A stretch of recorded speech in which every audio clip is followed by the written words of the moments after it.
ఇలా ఉన్నవేంది అంటే ఏదో పరిస్థితి బాగలేక ఒంట్లో ఇట్లా అవుతుంది అన్నప్పుడు ముందు టీ తాగుదాం పదాం వెళ్ళాం. రాఘవేంద్ర టీ సెంటర్ ఉంటుంది, అక్కడ వెళ్ళి టీ తాగుదాం అన్నారు. టీ తాగి వెళ్ళాము. టీ డబ్బులు నేను కట్టాము.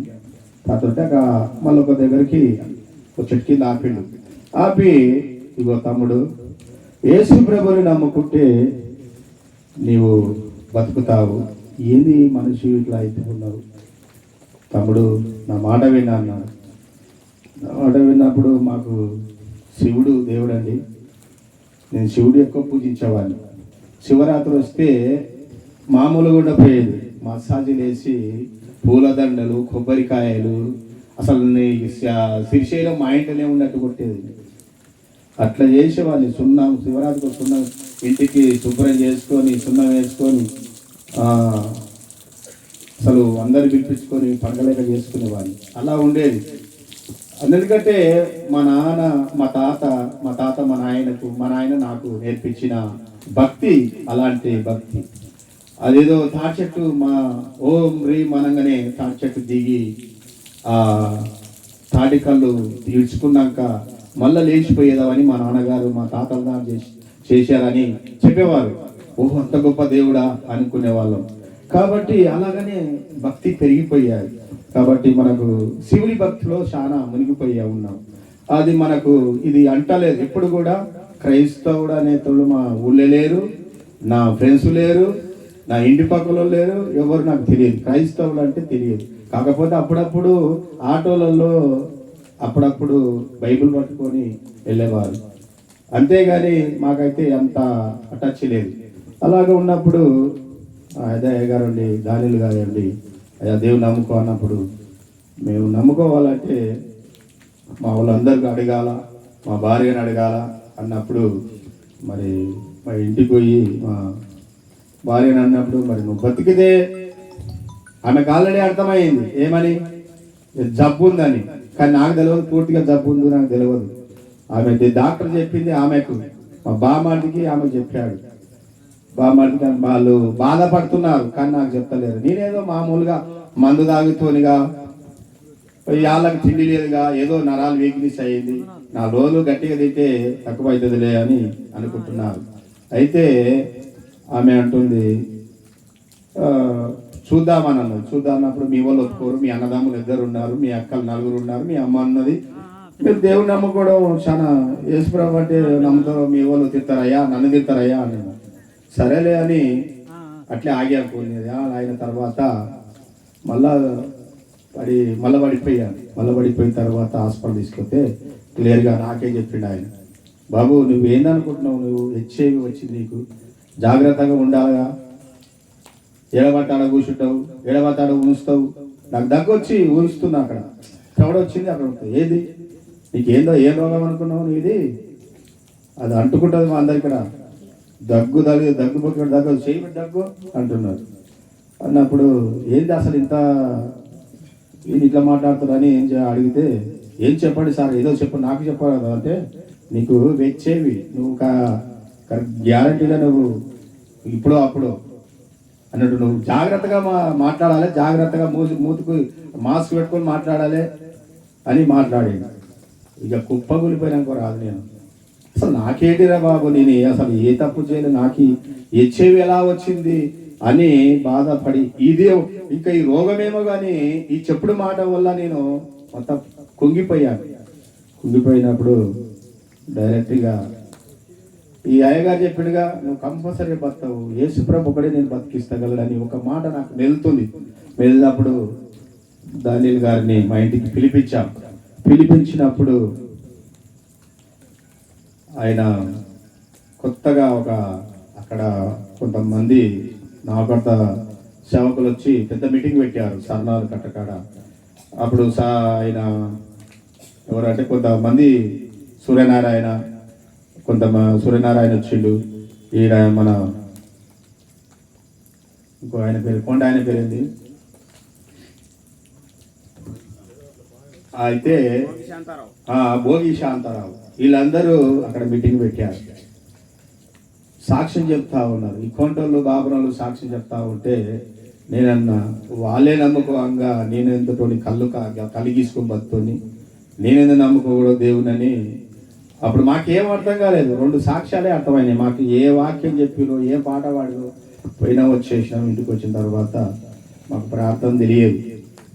మాకు ఫోటోలు ఈయనదాకా ఈ నుంచి వరకు అక్కడ వరకు ఫోటోలు, పెద్ద పెద్ద ఫోటోలు, మామూలు ఫోటోలు కావు, చిన్న చిన్నవి కావు, బిలిగితాయి కావు, పెద్ద పెద్ద ఫోటోలు. అలా మెరవాలి, చిట్టి చిట్టి బుగ్గలు మెరవాలి, బుగ్గలు లైటింగ్ అంత అందంగా ఆకర్షంగా ఉండేది అనమాట.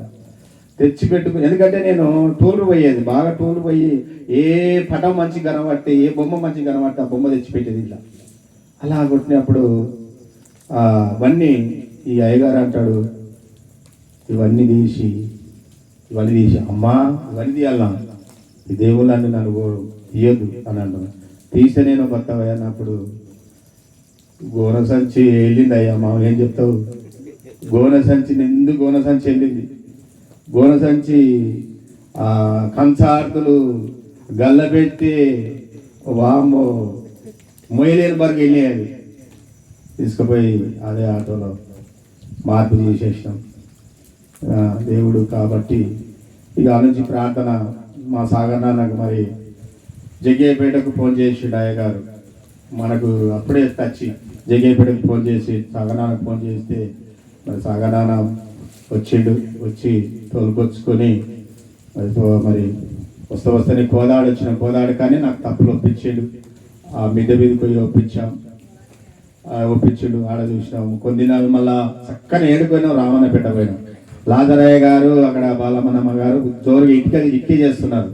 నన్ను ఆడ వదిలిపెట్టిండు. ఇక నాకు గుడిసె చెప్పారు. ఆ గుడిసెలో తినాలి, ప్రార్థన చేసుకోవాలి. సాగనాలు పోయిండు, 3 రోజులు పోయిండు. అక్కడ 3 రోజులు ఉన్నది క్షమాపణ కనిపోయిండు, అటే పోయిండు. ఆ ఉసుకలో అయ్యగారు ఇటుక చేస్తున్నారు, నేనేమో నాకు మన ఇంత తెచ్చేస్తున్నా అలా అన్నము పోవాలి, నా గుడిసెలని వండుకోవాలి, ప్రార్థన చేసుకోవాలి. ఆ ఉసుక మొత్తం ఉసుకలో ప్రార్థన చేస్తా ఉన్నాం. నేను అంటున్నా, ప్రభువా ఇక్కడ ఇక దేశం తీసుకొచ్చావు, ఏంటి ప్రభా నా బతికేందని. ఆ ప్రార్థనే నన్ను బతికించింది. మా నాన్నగారు మరి తీసుకొని వచ్చి, మా అమ్మగారు ఏమో జగ్గేపేట, మా అమ్మ మా పుషమ్మ దగ్గర, మా ఆత్మీయ తల్లి దగ్గర జగ్గేపేటలో ఉంది మా అమ్మగారు, మా భార్య. వాళ్ళిద్దరేమో ఆడ ఉండరు, మీ ఇద్దరమేమో ఆడ ఉన్నాం. ఇక మళ్ళా 2 రోజులకు వాడికి వచ్చాం, ఏకాంతం పోయాం. ఏకాంతం పోయినాక మరి మామూలు ప్రార్థన చేయలేదు. మరి అట్లా పెట్టుకొని అయినా తెల్లదాకా ఏడ్చేవాళ్ళు. ఏడుతుంటే ఇంటి పక్కల కొంతమంది ఉన్నారు, అయ్యగారు కొంత నోరు మోపి అయ్యగారు అలాని. మాకు నిద్ర పడతలేదు, అసలు ఈయన ఎలా వచ్చినావు కానీ మాకు నిద్ర పట్టనిస్తలేదు. అట్లా మామూలు కాదు, అయ్యావా చంపుతావా బ్రతికిస్తావా, చంపుతావా బ్రతికిస్తావా అయ్యా అని ప్రార్థన చేస్తుంటే, నైట్ పోయి మేము ఏకాంతంలో పంతే పట్టేసుకొని పంతే కిందంగా పావులు మాడాక కింద మేము పట్టేసుకొని పంతే పావులు మెల్లపోయేది. తెల్లారినాక అమ్మా అనేది మళ్ళా. అసలు ప్రార్థన మా నాన్నగారు మా పుషమ్మ అమ్మ బాగా అప్పుడు ప్రార్థన బాగా చేశారు. ఏకాంతం ప్రార్థన ఏంటి అవుతా ఇప్పుడు లేదా, ఏకాంతం లేదు. అప్పుడు బాగా ప్రార్థన చేసాం, తెల్లదాకా ఆనే ఉండేము. ఆనే డికాషన్ కాసుకొని, ఆనే రవ చేసుకొని, ఆనే ప్రార్థన చేసినప్పుడు దేవుడు ఒక దర్శనం ఇచ్చాడు. ఎండిపోయిన చెట్టును చూపించాడు, ఎండి చిగురి చూపించాడు. ఈ చెట్టులాగా నువ్వు కనుక ఈ చెట్టులాగా నేను చేస్తానని, నీ పాపాలు క్షమించబడ్డాయని చెప్పాడు. అప్పటి నుంచి ఇంత తిండి తినపోయేవాళ్ళు, తిండి తినపోయేది. ఆ రోజు నుంచి చిన్న పిల్లగాడు తిన్నట్టే తింటున్నాను. ఆహారం తినబుద్ధి కాకపోతే ఇక అప్పటి నుంచి ఎప్పుడైతే దేవుడు దర్శనం ఇచ్చాడో అప్పటి నుంచి అన్నం తినబెట్టాను. అప్పుడే మైలవరంలో మీటింగ్ చేశారు. పెద్దనాన్నగారు చూస్తా ఉన్నాడు, ఏదైనా వీడు ఇయ్యలాగానే తిన్నాడు, మళ్ళా కూర్చున్నాడు. ఎందుకంటే పెద్దలు కూర్చున్నా, చిన్నలు కూర్చున్నా, మళ్ళా అటు పోయి మళ్ళీ వచ్చి తింటున్నా. ఎందుకంటే అప్పుడే నాది ఆకలిది మంట లేచింది. అసలు మామూలుగా తింటూనే ఉన్నా. ఒకప్పుడు ఆటో అని పిలిచి నన్ను నా స్థితి చూసి నాకు మొత్తం ఇట్లా కురుపు గజ్జి అంటారు, ఏది నల్లగా అయ్యి మొత్తం చేతులు సీములు పట్టేది చేతులు. అలాంటి స్థితిలో చూసి ఆటో కూడా ఎక్కపోయింది. అది బస్సులో సీట్లో కూర్చుంటే పక్కన కూర్చోవడానికి కూడా ఇష్టపడేవారు కాదు. కాబట్టి అలాంటి స్థితి నుంచి నేను బయటకు వచ్చాను. మామూలు స్థితి కాదు నాది. దేవుడు అప్పుడే వాళ్ళ పెదనాన్న నుండి కొన్ని నెలలకు వచ్చిన తర్వాత పెదనాన్నగారు అన్నాడు, ఇది పోదు, ఒకసారి మీ భార్య ఇద్దరు పోయి చెకప్ చేయించుకోపోరని అదే మైరవనంలో పోయినాం. ఇది భయపడిస్తున్నారు, ఇదే హెచ్ఐవి పోదంటే పోదాం. నాకేమో ఆరోగ్యం బాగా అయింది. నేను కట్టె పుల్లలాగా ఉండేవాడిని. ఒళ్ళొచ్చింది, నాకు బాగా ఒళ్ళొచ్చింది. బాగా మటన్ తింటున్నా, చికెన్ తింటున్నా, చేపలు తింటున్నా, తలకాయ కూర తింటున్నా, బోర్డు తింటున్నా. అసలు నాకు ఇష్టం వచ్చిన కూర తింటున్నా. ఆటో నడుపుతున్నాగా, మళ్ళా నాకు ఇష్టం వచ్చిన మాంసం తీసుకొని తింటున్నా. కానీ నాకేమో అవుతలేదు. కానీ పెదనా నుండి ప్రేమరాజు గారు, బాబు నువ్వు పోయి గవర్నమెంట్ ధర్మాస్పత్రి ఉంది ఇక్కడ, నువ్వు సెట్ చేసుకున్నప్పుడు అంటే నేను మా భార్య తీసుకుపోయాం. అక్కడ లైన్ కట్టి మేము కూడా లైన్ కట్టాం. కట్టిన తర్వాత రక్తం పెట్టించాం. పెట్టిన తర్వాత సేపు కూర్చో వాళ్ళ దగ్గర పడుతున్నారు. ఆనే కూర్చున్నాం, చెకప్ చేయించుకున్నాం.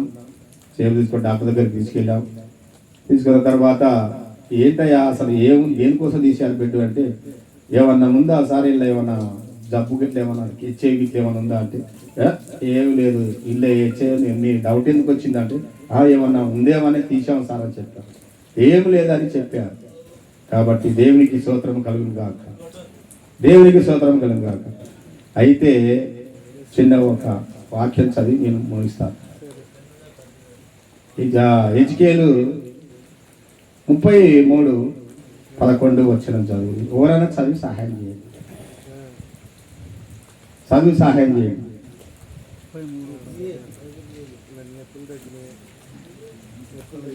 ఓకే, ఎవరికి చదవలేరా?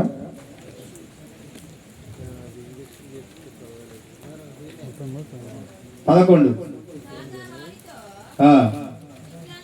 ఇట్లాను జీవముతోడు దుర్మార్గుడు మరణము నొందడం వలన నాకు సంతోషం లేదు. చూసావా, దుర్మార్గుడు మరణం నొందడం వల్ల నాకు సంతోషము లేదు. ఇంకా కిందికి లైన్, దుర్మార్గుడు దుర్మార్గత నుండి మరణే బతుక వలన నాకు సంతోషం కలుగును. కాబట్టి ఇశ్రాయేలులారా మనసు చూసారా ఏమంటుండు, ఆడు బతకాలంటే దుర్మార్గుడు బతకాలంటే అంటే మనసు తిప్పుకోవాలి. దేవుని వైపు తిప్పితేనే మనసు బతకాలి. అదే 14 వచ్చింది చదువుతలేదు. మరియు నిజముగా మరణం పొందు అని దుర్మార్గునికి సెలవీయగా అతడు వారి పాపం విడిచి నీతి న్యాయములను అనుసరించి కొదవ సొమ్ము తెచ్చుకున్న సొమ్ము వాళ్ళకు ఉపజెప్పి దొంగిలిన దాన్ని మరణ విచ్చేసి పాపము జరిగింపక ఉండి జీవాధారములకు సాలు ఏ పొదువు సొమ్ముతంగా మా సాగనాన్న నన్ను మా ఊరికి తోలుకుపోయి మేము పాటి విషయంలో మేము కొట్టుకున్నాము. ఊరు మొత్తం క్షమాపణ తీపించుడు. ఊరు మొత్తం మామూలు కాదు. నేను రాను నాన్న అన్నా కానీ గుంజుకొని పోయి క్షమాపణ ఇస్తా ఉన్నా. క్షమాపణ తీసుకోయా అంటున్నాడు. దగ్గర ఊరు మొత్తం పొద్దుగాల 7 గంటలకు మొదలు పెడితే 12 అయింది. ఆ ఊరు వదులుతలే లేదు. అందరి తాన క్షమాపణ తీపించుకొని కుదువ సొమ్ము ఎవరిదైతే ఉందో వాళ్ళని విచ్చేసాం. మా చిన్ననాటి మా నాయన చేసిన కొన్ని దొంగతనాలు నేను చేసినవి అన్ని కట్టాం. కుదవ సొమ్ము ఎవరైతే మరలా బతకాలంటే కుదవ సొమ్ము ఇచ్చేసేయాలంట. కుదవ సొమ్ము తెచ్చుకున్న దొంగ సొమ్ములన్నీ ఇచ్చేస్తేనే మరలా బతాడు. అంతేగాని ఓ స్తోత్రం గంటలు ప్రార్థన చేస్తే నీ జబ్బు పోదండి. కుదవ సొమ్ము వాళ్ళకి చేయాలి. దుర్మార్గం విడిసి వాడు నీతి న్యాయములు ధరించమని దేవుడు వాక్యం చెప్తుంది. కానీ మనమేం చేస్తున్నామంటే యేసయ్యా నీకు స్తోత్రం, హల్లెలూయా హల్లెలూయా హల్లెలూయా హల్లెలూయా, స్తోత్రము స్తోత్రంతో ఏమండి ఇది పోదు. రక్షణ లేకుండా దేవుని మాట్లాడకుండా అతను మాట్లాడాడు. వాళ్ళు మా అమ్మ నాన్నగారు, సాగనాన్న, మన పుష్పమ్మ వాళ్ళు నా గురించి చాలా కష్టపడ్డారు. వారు ఎన్నో మరి ఏకాంతంలో మేము చాలా వాన వచ్చిందండి. అసలు ఆ బాధ చూసి కొంత నాకు ఎక్కడికి వస్తూ ఉంటాం. మరి మేము నైట్ 12-1 గంటలకు బాగా తుఫాను వచ్చింది. మేము ఆ గిన్నెలు గిలాసలు దేశాన్ని కొట్టిపోయినాయి. బట్టలో తానా, పడవ తానా, గిన్నెలో తానా. మా బాధగా ఆ రాత్రి ఎక్కడ పోవాలి? అక్కడ పాక లేదు, ఏం లేదు, చెట్టు కింద ఉన్నాం, ఎటు పోవాలి ఏం లేదు. అంత బాధతో మేము అక్కడ దేవుడు అంత కష్టపడ్డారు మా కోసం. ఓనాడు అన్నం తింటుంటే అన్నంలో ఉసుకెపడ్డది. అది అసలు అన్నం తినే ముందలా ఉసుకెపడ్డది. గాలికి తుఫాను, అది గాలి తుఫాను లేక లేచింది. కాబట్టి కష్టపడ్డారు, చాలా కష్టపడ్డారు. కాబట్టి ఆ దేవుడు వారి పక్షాన పరిచి నన్ను స్వస్థపరిచారు. దేవుడు నన్ను స్వస్థపరిచి మరి ఎప్పుడైతే నాన్న చెప్పినా నువ్వు పోయి చెకప్ చేసుకున్నప్పుడు దేవుడు బాగా చేశాడు. మిమ్మల్ని కూడా బాగా చేస్తాడు. కాకపోతే కుదవ సొమ్ము ఇచ్చేయాలి. చిన్న సాక్ష్యం దేవుడు దీవించి ఆశీర్వదించాడు. ఆమె మంచిది.